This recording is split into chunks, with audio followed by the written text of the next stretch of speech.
Oh, I forgot to flip the monitor over. Oh, We don't have a program monitor. So give me 1 second. Yeah. Hey, Chris. Hey, how you doing? Are we live? We are live. Oh, hey. Yes. Oh, sorry. Oh, it's just milky. face. God, you're rusty, Rohan. He's got the Oh, Rusty. I got the hands. same shirt and everything. Yeah, we're running tight ship here. This is the week we said we'd be more serious, too. What? So look at my awesome shirt. There we What's go. going on there with the Hey, everybody. That was like a Seinfeld entrance there. Welcome to a brand new Boss Room. It's been about a month. Good to be back. Yeah. Obviously, we've worked out all the technical flaws. Yeah, Yes, exactly. all the kinks been ironed out. Well, so, we kind of, I don't know if you're going to summarize kind of Yep. the plan here. I mean, we've been doing this for a while. We get a decent traction. We got some really great loyal fans. But we realized, like, every time we talk about serious game creation, everyone just loses their shit in a good way. You guys want to know, like, how the sausage is made, to use the terrible expression. So we're going to dive a little bit deeper into that from here on out, and like how everything you've seen so far has been built. Some things will be pretty technical, but I think a lot of you who are watching and doing us the favor of tuning in, deep down may want to get into game development someday. So we'll give this shit out for free, and that's kind of logic. Yeah, and we wanted to make it more about you guys too. Like, we want to start off taking your questions, just dive into it. That's what this is all about. Is really just trying to answer your questions. So yeah, that's pretty much it. Dive deep into the game creation process. Count and every time you say dive. the three. I'm at three. Dive! Let's get a counter going. I know, Ding. it's crazy. All right, so let's jump. Let's jump into. Let's some make a questions. magic leap Yes. into software. So we got a couple of Shit. questions from Twitter that I think would be good to lead off with you, Tramel. Here we go. Mm-hmm. Yes. And guys in the chat, please ask if you want. Ask any questions, and we'll get to them before we go into the video here. But so Michael J. Aarons asks, what steps should someone take to become an art intern at Boss Key? And he also says, would sending cookies hurt your will. chances? No, sending cookies actually would probably be a really good idea. Insomniac, get some Insomniac delivered to this place. That'd be awesome. But as far as like, people are sending random cookies. well, whatever. We die. What can we do? But as far as like becoming an intern, just make sure that you're at the top of your game. Really, we're looking for people with a lot of talent. Somebody that we can see has a lot of potential, and we can take them to the next level. So if you're at the top of your game and you think you got the chops, go ahead and submit something. Internships are one of those things that are kind of mutually beneficial because if you're going to be an intern here, you kind of put yourself at a certain amount of risk because it's an internship. You're not making a lot of money, but there is an opportunity cost for us with kind of giving you some of our knowledge about what we do and techniques and kind of being in the environment, the petri dish of the studio. That was a bad word to use considering bathroom sanity. If they turned out well, we have hired interns. There's ones that didn't work out that kind of went along their way, but they went with a few months of great experience and memories to last a lifetime. Yep.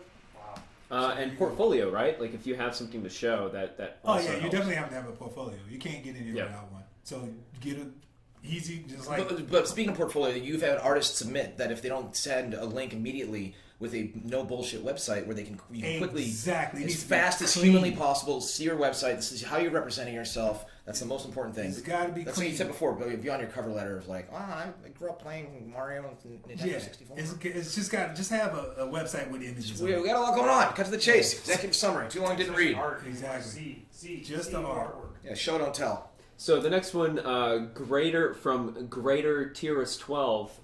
How many changes to map concepts do you go through before deciding on a final design? And I think he's talking about Visuals or level design? I think he's talking about like concepts that you see, and then you're like, okay, that's one we want to try to make into a map. The concept stuff is because we have two different types of concepts. We've got look and feel concepts, and then we've got basic paint overs of the map itself. So the look and feel stuff is more kind of like 1, 2, 3 shots. You'll get like a couple rounds of feedback, and those are good because we just pull like the good nuggets out of those. And then we have the paint over shots, which are, the design of the map is already done. We just need to know the details of every nook and cranny in the room so that we can build it. So those usually don't go through too many rounds, maybe a couple rounds of feedback, and then it's all said and done because most of the major shapes are there, and then we're just trying to make a sense out of what is this box? Is it is it a crate or is it a rock? Is it a tree? Like, what is it? Well, there's this really difficult halfway point you have to work through when you're dealing with the basic of blocking in of a level designer of like a Scott or a Hunter, versus when it's passed off to the art department to mesh and do concept art, because you don't want the LD to completely dictate every detail of what's in the room, because he's got to focus on the flow and the combat space and the pacing and the cadence of the level. So what we do, like, there's a level that Hunter's working on. We're like, okay, this is the section that's the storage car for the storage garage. This is the section that's the pier. This is this section. He's giving very broad strokes, and then I come in with a certain amount of crazy fiction stuff to maybe spice it up, toss it over to them and see what sticks, and then step 3 profit. Yeah. And it's funny, I think you actually inadvertently answered somebody from chat's question. Silent Osiris asks, what's the pipeline between your art and LD teams? You kind of mentioned a little bit of the design there. It's actually one of those things that, initially we've done really good with putting together a kind of a rock star team of developers. But one of the areas that we did struggle with a little bit initially, especially getting our packs built together, was the visual density of the level. Because Scott, our lead level designer, is he on later? Yeah. If it were up to Scott, the game would look like Counter-Strike. And I'm like, look, Counter-Strike is the shit. I love Counter-Strike, but to release a game that looks like that in 2016-ish, assuming, it's a little bit too simple. We need to find a halfway point where we look like next gen, but we don't look like, fucking 40 polygons, right? Mm-hmm. And I think we hit a pretty good point with packs, and we're going to hopefully continue to. Yeah, and then this I think in the little video that we're going to see a little bit later, kind of explains how the process is. Yeah. Scott, they go deep in that video. Yeah, and so Kimmy, I see your question in chat. That's a good question for Scott, and he's going to be on after the video. So we'll get to your question in a little bit. One that doesn't really relate to anything. Chris, can we go back to 2? Sure. One that doesn't relate to this specifically, but Destro 8800 asks, did you see Paragon, the new Epic game, and what do you think? I mean, Epic's being very coy about it. They have been for a while. I'd heard rumors there's another project being worked on there. I don't know a lot of the details because that was kind of a post-Cliff Epic. What I've seen, the character models look outstanding, and it looks like Epic stuff, they're slightly stylizing it, kind of like, you look at Mortal Kombat characters and the hands are slightly larger and the proportions are kind of superhero-ish. But I'm just happy for my friends and my former employers that they're not doing this Cloudy with a Chance of Meatballs Pixar look that is everywhere. Like, it's just, I've heard me rant about it before, but it's so popular right now, and I feel like the pendulum's going to swing back to slightly more realistic, slightly grittier stuff. And, I told them, guys, as a constructive creator, you might not have wanted to lead with the dude bro with the 2 guns, but then you don't have to lead with the catfish with the top hat. There's a halfway point, but, I love that's your go-to. That's if I ever start like a film production company, it's gonna be catfish with the top hat. I thought it was. I love the presentation. Mm-hmm. I love the fact that people are kind of talking about it. Like, what is it? Because that gives people, the conversation going. It's good, but there's a point where we're in a world where you have the tweet for the teaser trailer for the trailer for the teaser trailer for the teaser, and it's like, I think gamers are at the point where when we experience this ourselves, you guys are impatient and you've been lied to so many times. It's just like, shut the fuck up and show me the fucking game. Like, I get why we do the teasers, and the next character comes out like maybe today or tomorrow. I'll be first in line to look at it because it's some weird, bird person or something. I don't know.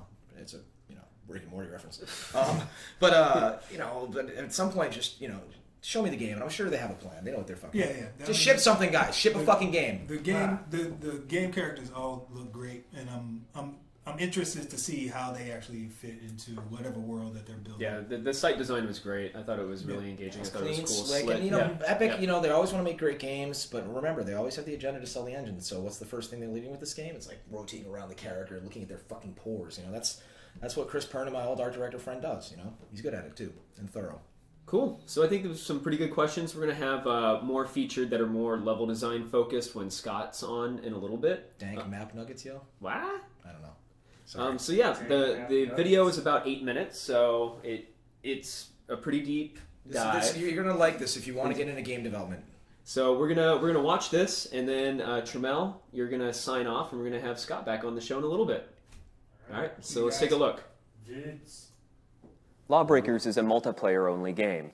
That's why the maps that we create need to be expertly crafted to perfection, not only from an artistic standpoint, but also from a design standpoint. Iteration upon iteration is key for creating a great multiplayer map, from making sure that the environments look great against character silhouettes to ensuring that player line of sights all make sense.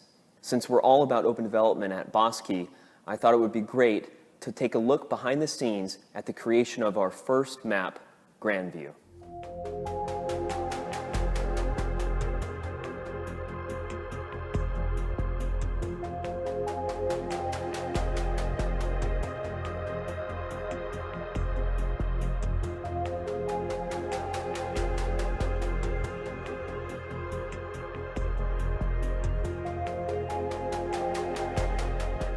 Grandview started as an idea alongside many other prototypes at the very early stages of development.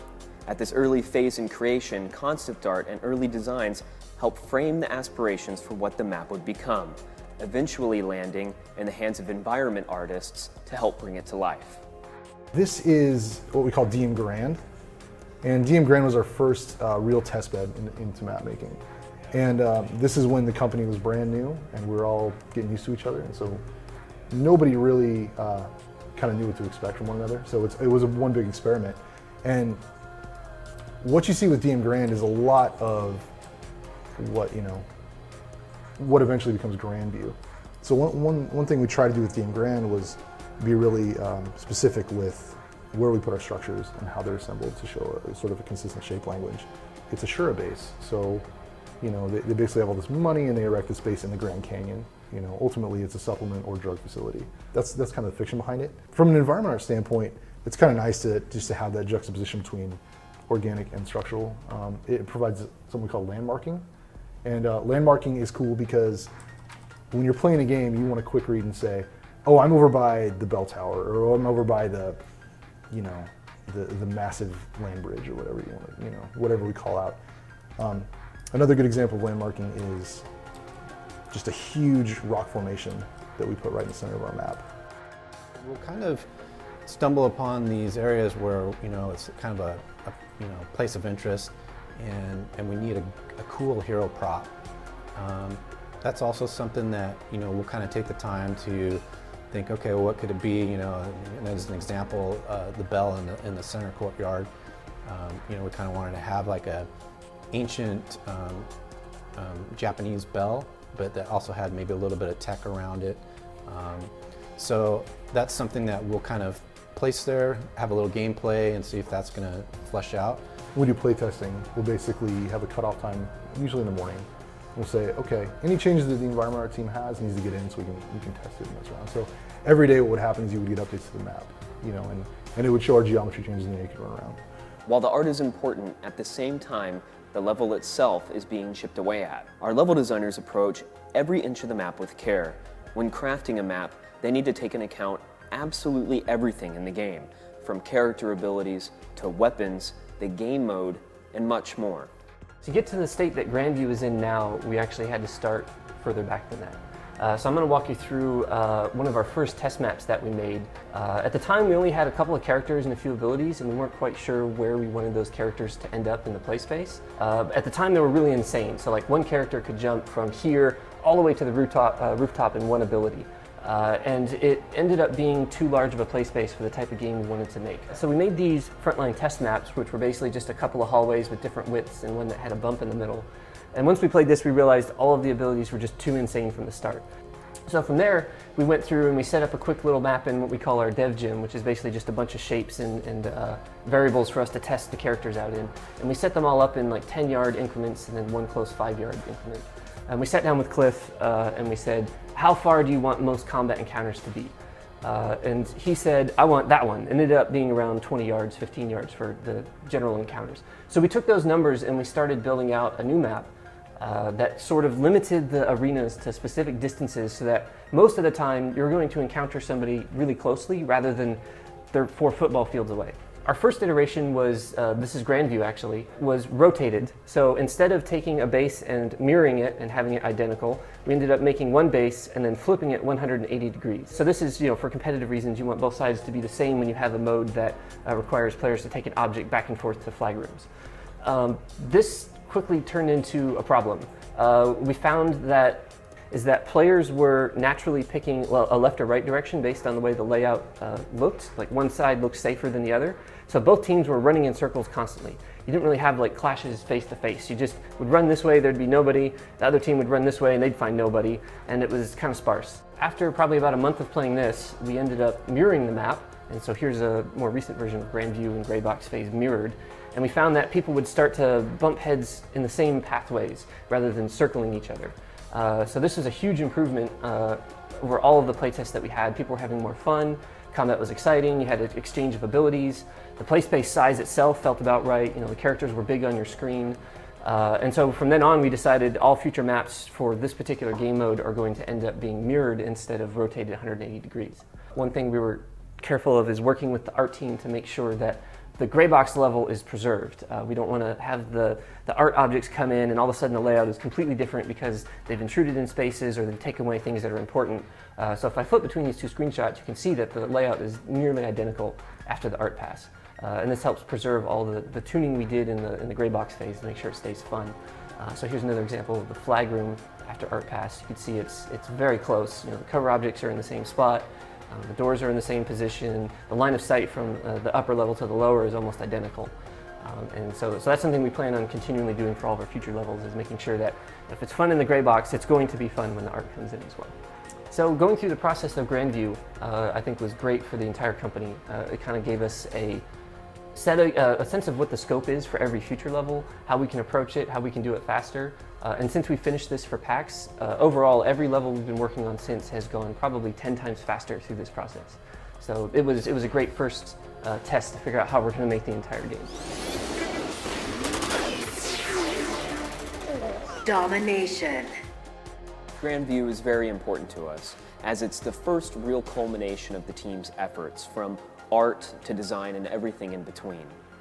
Seeing our community play it at PAX made the entire project real, and its trip from prototype to final involved thousands of hours of work from everyone on the team. We can't wait to show you the next map that we're working on. We're going to be doing more of these developer diaries in the future, so please follow @BossKey and @LawBreakers on Twitter and subscribe to see when these videos go up. From everyone at the team, thank you very much, and we'll see you soon. We back? Back.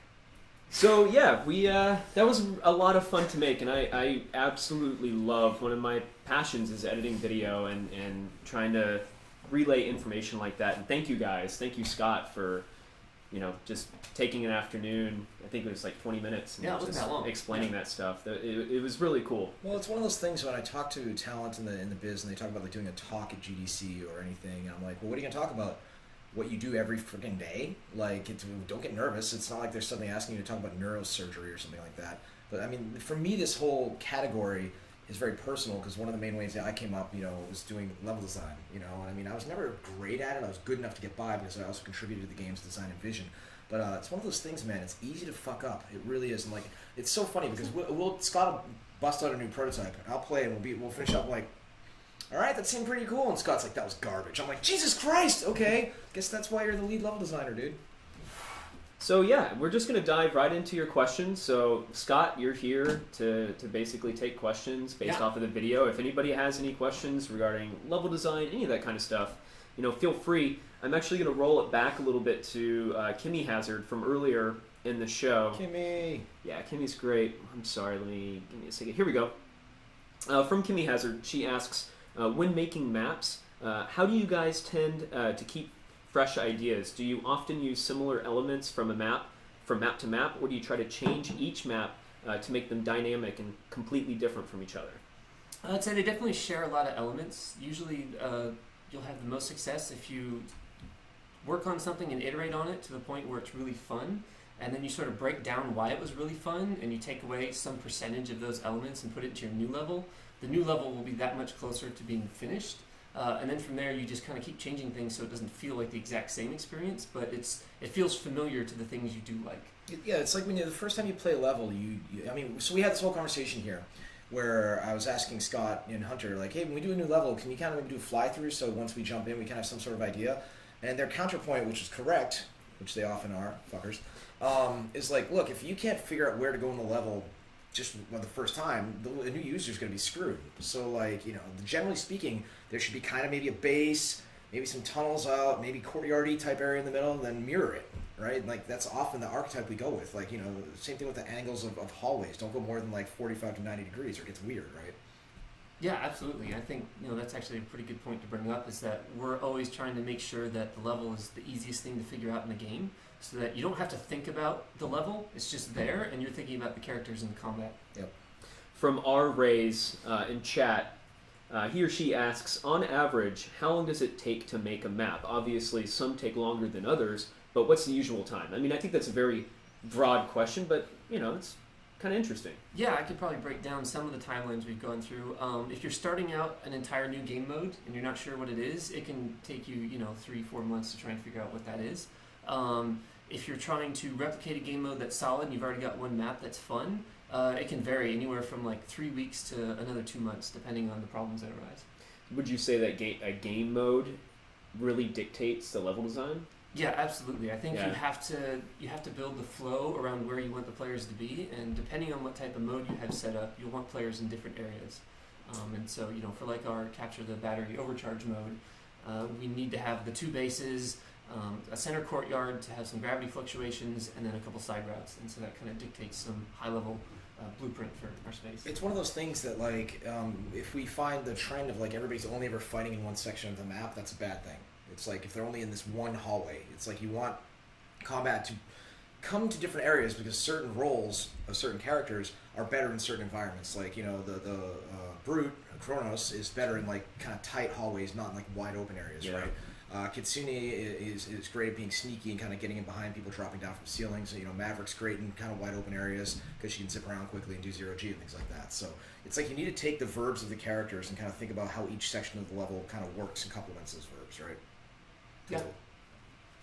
So this is an interesting one from Elite Lurker, and this is an Overwatch question. Overwatch has been criticized that it's hard to spectate or watch for esports due to level design, mostly indoor areas. What have you guys done to make spectating work? Well, first off, that sounds like a camera problem on their end. Yeah. I mean, there's plenty of games that, Counter-Strike is very watchable and has plenty of indoor tight hallways, so sounds like they need to iterate on their camera. But in regards to, spectator stuff, I mean, some stuff's planned. I'm not sure how much we're willing to, go into it.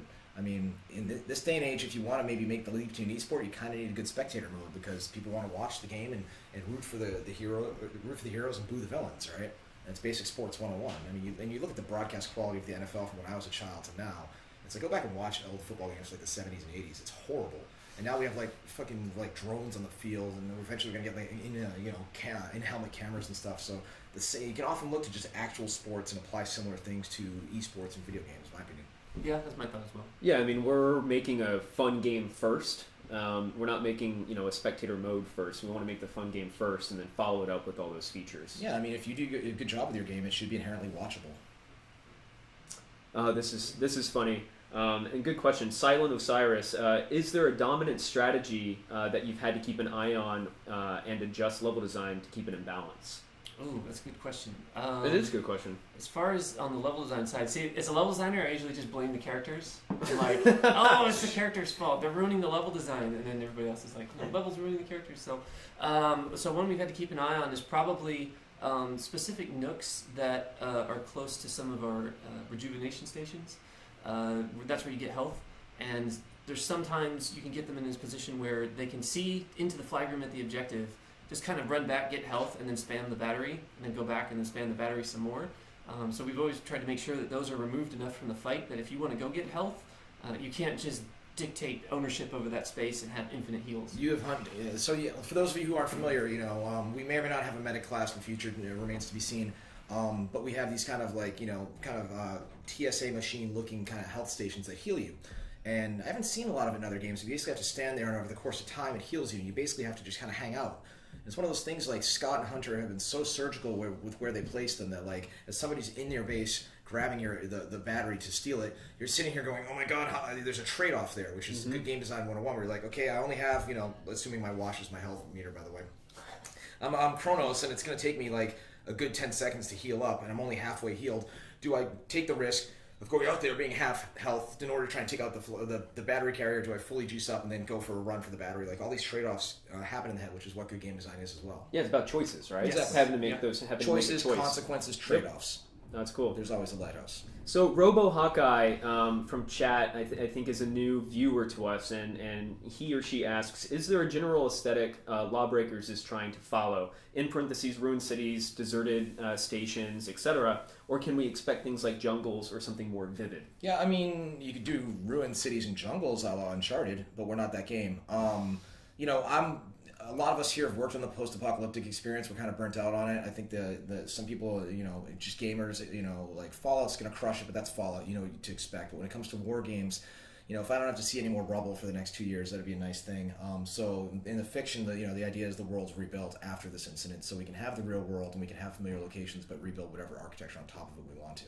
Yeah, and I would say the art style and everything is very vivid. It's bright. Well, the thing about jungles is, like, when you look at doing a jungle or forest type environment, generally speaking, you'll notice you won't be able to unsee this trend in a lot of games right now. A lot of games, especially sci-fi or like Star Wars, whatever. When you play in a forest, it's often the big ass trees, like the Endor jungle, because a jungle, like, I'm not going to get political, but just there's a myriad of reasons why the Vietnam War sucked. It's because there's no landmarks. You can't tell where the enemies are. You can't tell what cover is. Bullets can just fly right through that. And it's just a very, very visually noisy, which is why camo works so well in the jungle. So if you're going to make the jungle game, make the jungle game. I'm pretty safe to say we're not going to make jungles in the near future. Yeah, I agree. It's hard to see characters, and it's not fun fighting something you can't see. Yeah. So unless it's an Aliens versus Predator game. Predator, or unless you're in the League of Legends jungle. That's a whole different type of jungle. So there's actually two questions that are kind of aligned here, and I think this is a good one for you, Scott. Okay. Ariel and Staying Occupied basically ask about spawn points. And I think the people that have played the game at PAX understand, but people who haven't don't understand the way that our spawn points work. They ask, how do you feel about spawn point takeover? Basically spawn camping? I guess, yeah. Will there be anything implemented on the map to keep that from happening? Yeah, I think we've taken measures to reduce it. I mean, in any game, you're going to have some amount of it, but you generally want to push it to the point where it's not the best strategy to do it. And if somebody does it, then they're taking themselves out of the objective and they're probably going to lose. Some of the things we've done is set up sort of a Y branch from your spawn exit. You can choose to go left or right, and there's a lot of high visibility when looking outside your spawn exit. So you can tell there's a dude, within 15 meters or so of my spawn exit, so I'm just going to turn right or go left. We also have the one-way door thing too, right? We've also got a one-way door where you can shoot out, but they can't shoot in. So there's all these steps that make it really hard to... And I think that there are people who only see spawning as like a spawn point that changes throughout the map. We don't have that. No, not in our current mode. Yeah. I mean, we may do that in the future depending on how large the maps get, but our current map size is small enough that you don't need to have moving spawn points. Cool. Yeah, there's a second question. I think it was Rocker Mike was asking if we're going to have an FOV slider by any chance. Correct me if I'm wrong, I'm pretty sure if you're going to be a PC game, you pretty much fucking have to have one, correct? We'll probably have to set an upper bound so that people don't feel like they have to destroy the vision of their game to stay competitive. Well, then there's the point where the higher FOV, you get like the frame rate starts getting really hit too, right? Yeah. But some people like bumping it up a little bit. I loved Halo 5 campaign. I love Halo. I love you, Frank O'Connor, but I fucking hate your FOV, for the record. Spawn on. I'm like, where the fuck's the Guardian? So our good friend over at Spawn on Me 2 asks, I love the part in the video that talked about how far Cliff wanted player engagement. When making a decision on the chat's lighting up. When making that decision, how did that affect the big, small maps and what kind of weapons that are put into the game? Yeah, that was a big one for me because, this goes back to the Gears era where, like, you look at the Battlefront games, the Battlefield games, and they're by nature they're big. If you have vehicles, you're going to have long distance. I get it. I just did not want to do that. I wanted to have that kind of medium distance where you kind of see who is coming at you in a glance, tell what type they are. And when it comes to the weapons, we didn't really want to be a sniper rifle game. We have some slightly ranged ones, but sniping is one of whenever we implement a verb or a weapon or an action in the game, we do the meter of like, okay, how fun is this to do versus how fun is it to have happen to you? And I go back to Resident Evil 4 where the guy with the chainsaw, always about fucking chainsaws, but you could hear him coming. He had a telegraph of, so it was scary but exciting. Oh my god, he's gonna get me. Then when he chainsawed me, he was like, oh, look at that's nasty, you got me, damn it, now I have to restart. But at least I had a cool moment, right? And same thing with like, a game like this, and it's one thing about, we call them telegraphs. Like if you're gonna have a sniper rifle, and Halo 5 did this, they have little dudes with little glowy heads, right? And here's they implement the glint. It's the glint of the sniper rifle. So at least you feel like you had a chance. When you just get insta-killed for no fucking reason, it's rage quit time. Yeah, it's also, we found long range gameplay is counter to the low gravity and different abilities we wanted people to interact with. Like, most people didn't want to run into the big open space that had low gravity because they would get sniped from the edge, but by bringing in that combat space, everybody feels motivated. Yeah, they didn't want to float because it was then, clay pigeons. It was pull, right? Yep. So, but can you guys tweak like so say you have the weapons in the game, right? And they're kind of working for the map. Can you tweak the balance on the weapons to accommodate the map? Or is that something that you generally do not want to do? I think it's a little give and take on both ways. Both ways? I think we kind of sit down with the weapon designers and figure out, what is your goal for this weapon, and are we doing something wrong in the level design to break that goal, or vice versa. And then we kind of tune a little bit on each side. Kickbro asks, will there be health, shields, and etc. pickups around the map? I think we're pretty happy currently with the health station trade-offs, where you can't just hit and run and refill all the way. You kind of have to take yourself out of the fight, and there's a certain expectation of, I just damaged a guy really hard, he ran away, he's probably heading for the health station, and you kind of know what to do from there. But the other part of that is, in earlier builds we had we were full arena shooter, and we had the health pickups in the map, we had the weapon pickups, we had the shield pickups. The shield pickups we found, unless you're Halo with the incredibly obvious overall body emissive for shields with the audio tells, it's really hard to really tell when a person should be dead when you're fighting them, versus the what is the other pickup? Oh, weapon pickups. I compare the shooters of 98 and beyond to where largely Counter-Strike moved it so that everything's on you. So you can still pick up a weapon in Counter-Strike that's dropped, but generally speaking, you do your loadout at the beginning. And so for us, you select your character, and that kind of dictates your weapon, which is kind of your rock paper scissors gameplay coming out of. So Raziel Warmonic is asking about netcode, client-side, server-side stuff. That's stuff that what's we more can't important really... is Flexington Thor just asked, why is this game making my dick explode so hard? If it's been more than 4 hours, you might want to call a doctor. Yeah, Go on. Oh my god. Sorry, I can't help myself sometimes.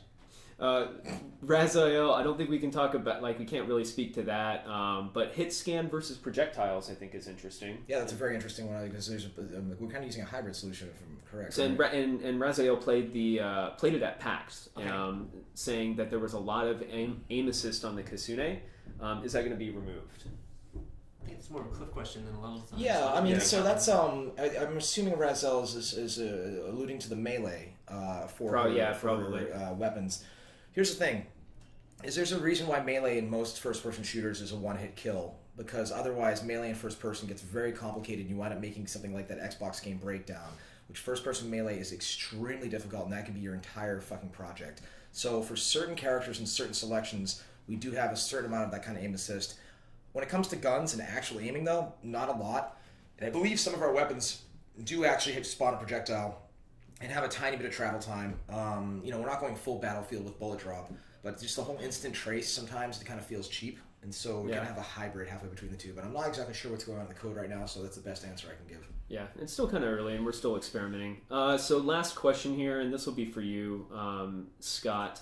Where did so Rocker Mike asks, what are your favorite parts about the level design process and why? For me, playtesting.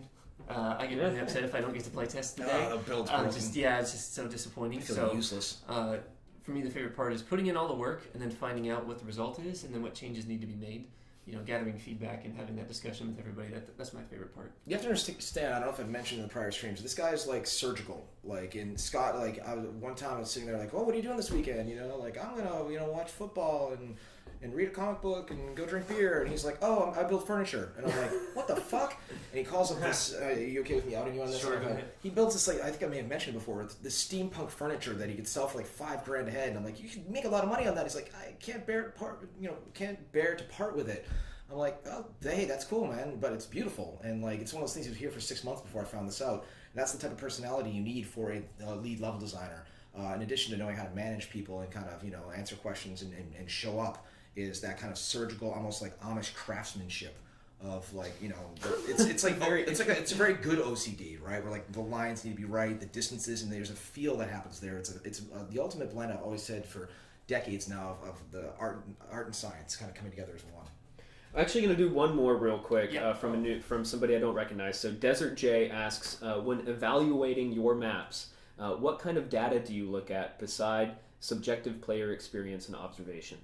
I'd say for now we're heavily relying on more of the subjective stuff. The objective stuff that comes in is probably how hard a team got steamrolled in any particular game mode that we play. As far as like heat maps and other things like that, we haven't found a need for it in some of our current iterations. A lot of it is off of past experience from all the people at the company that have played first-person shooters, and it's pretty obvious when something isn't working properly. And usually you can pick this out as subjective data by asking somebody if they felt like they could have done anything better, and then talking about their strategies and what they thought they could do. And if it just feels like you're constantly running into a dead end, then that's where you solve the problem. Yeah, so the other thing is, whenever we implement a change in any regards, it's one of the statements I use is let it breathe. Like, don't make a knee-jerk decision like, that just didn't work. It's like, there are things that obviously didn't work and were broken, right? But sometimes, the strength of a weapon, etc. Somebody could be having an off day, or somebody could be having a particularly on day. I'll play as some of the new roles, and sometimes I'll go in and I'll just like get one fucking kill. And I'll be like, and I don't criticize, because I'm like, look, I need to learn the guy, give me a few days with him, let me kind of experience this high-skill character. Maybe I'll get better at it, or maybe it's just not for me. But then I see a guy like Scott, or fucking Ned. I see you, Ned. I'm gonna get you. Ned. Yeah. Remember what happened on Game of Thrones. That's all I'm saying. It's one of those things that you let it breathe and let the balance kind of settle. And then we don't even know what's going to be balanced, because when you get into hopefully millions of people's hands, that's when the game starts getting tuned, is once it's public. Truly tuned. Yep. All right, one last thing. Flexing. So this is funny. Flexington Thor asks, why did no one before you get that amazing idea for back shooting? That's so genius. Yeah, blind fire. The thing was, we kind of had it in Gears. I remember shooting over cover, and part of me has always kind of wanted to see it in first person. And it's one of those things that's useful for maneuverability, and it goes back to I was reading some book. It may have been Leviathan Wakes, or one of those sci-fi novels when I was off work, and it's like the idea of shooting your weapon in 0G or low grav, and the fact that it will actually propel you. And it's one of those things that kind of adds up to the sum of everything. And we have some new gravity stuff that we're prototyping that hopefully is going to make it in. That I think you guys get a big kick out of. Awesome. Well, guys, thank you so much. Scott, thanks again for jumping on and answering people's questions. Yeah, the whole point here is we're looking to be more informative. We can always make goofy jokes. That's easy. Like, to actually share like how we do this, and the surgical process behind the different disciplines is something we really want to double down on. Absolutely. So. For everybody that's new, please check us out on all of our, different platforms. Oh no, Chris! Is that it? You don't want that? I don't want that one. Hang on, Nemoculus, tweet my wife and with your name, and she'll remind me. I implemented an auto blocker that's not the best for idiots, and you seem cool. Go to 11. So the second to the last one. It goes to 11. Nope, the other one. The one right above it. Oh, because you switched it again? Yep, there we go. So our amazing community coordinator, Brutality, is actually going to do a contest. You can go over to our forums over at LawBreakers.com, and she's doing a wallpaper and thumbnail contest where you can win some signed prints. So go over to LawBreakers.com, follow us. Free shit! Yeah, follow us at LawBreakers, at BossKey, all that kind of stuff. And we're going to keep doing this, and we're excited. And... yeah, thanks for joining us. Video. Happy Hump Day. Oh, and we're going to upload everything to YouTube, LawBreakers YouTube afterwards. So if you want to catch the video again and go through it one more time, it's going to be up on the LawBreakers YouTube. So where's it going to be? Follow LawBreakers YouTube. Say it 5 times. Right. Right there. Thanks. Now you can push it. Now you can push I it. forgot you told me it was